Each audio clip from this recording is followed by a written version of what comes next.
Assalamualaikum warahmatullahi wabarakatuh. Saya akan mempresentasikan makalah sosiologi dengan judul Ketika Media Sosial Mendorong Tren Self-Diagnosis pada Generasi Muda. Perlu kita ketahui bahwa pada generasi saat ini banyak munculnya platform seperti TikTok, Instagram, dan Facebook menjadi tempat banyak orang untuk memperoleh informasi, termasuk informasi mengenai kesehatan. Nah, di tempat media sosial ini pula orang-orang membagikan kondisi yang mereka alami, dan tidak jarang pula orang-orang menghubungkan gejala yang mereka miliki dengan gejala milik orang lain, seakan-akan mereka juga mengalami hal tersebut. Nah, ini yang kita namakan dengan self-diagnosis, di mana seseorang mendiagnosis diri mereka mengenai penyakit tanpa bantuan seorang profesional dan hanya mengandalkan informasi-informasi yang beredar lewat internet. Nah, terus kita perlu ketahui juga alasan mengapa tren self-diagnosis ini menjadi suatu tren, apalagi pada generasi muda. Seperti yang sudah saya katakan, self-diagnosis ini tuh sebuah pendiagnosaan mandiri oleh seseorang, bukan oleh seorang yang sudah ahli atau yang bisa dikatakan seperti psikolog, psikiater, dan lain-lain. Mereka hanya mengandalkan media sosial, entah lewat postingan, lewat searching internet, dan lain-lain.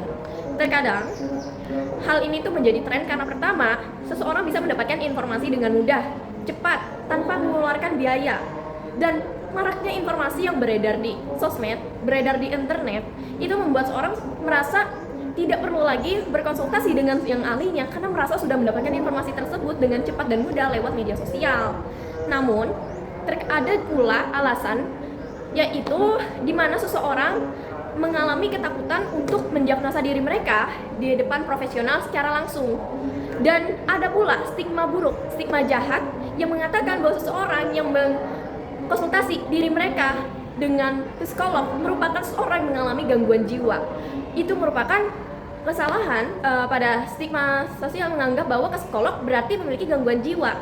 Dan hal itulah membuat beberapa orang untuk takut pergi ke ke psikolog maupun ke psikiater karena takut akan stigma tersebut.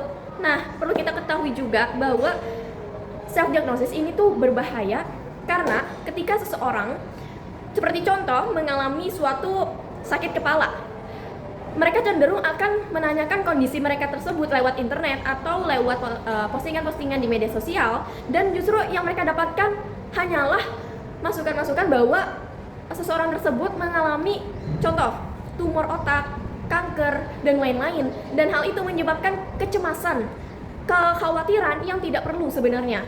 Dan dari kecemasan yang berlebihan ini tidak menutup kemungkinan seseorang akan mengalami yang namanya gangguan kecemasan umum. Dari kecemasan tadi yang terlalu berlebihan, padahal seseorang itu belum tentu juga mengalami yang namanya tumor otak, hanya karena kriteria dari penyakitnya sesuai dengan apa yang ditampilkan oleh internet. Nah, maka dari itu, selain tadi kekhawatiran dan adanya kemungkinan dengan kemunculannya gangguan kecemasan umum, self-diagnosis itu tuh juga dapat menyebabkan misdiagnosa atau kesalahan dalam mendiagnosa penyakit. Terus untuk mengatasi self-diagnosis ini, kita memerlukan yang namanya pertama solusinya, diantaranya yang pertama menghindari pencarian suatu penyakit, dalam diri mereka lewat postingan hanya berdasarkan internet yang tidak jelas sumbernya, tidak jelas asal usulnya, dan tidak ada orang profesional di balik informasi tersebut, hanya berdasarkan informasi sekilas dan mereka langsung percaya. Itu salah besar. Seharusnya mereka lebih memilah lebih dahulu informasi apa yang akan mereka cerna, informasi apa yang akan mereka ambil. Lalu yang kedua, menghindari mematokkan diri mereka sesuai dengan suatu tokoh yang juga mengalami kondisi yang sama seperti diri mereka, karena semua itu tidak bisa disamakan. Seseorang harus mendiagnosa diri mereka kepada seseorang yang ahli untuk mengetahui apakah seseorang tersebut benar-benar memiliki penyakit untuk mengetahui penyakit yang lebih akurat.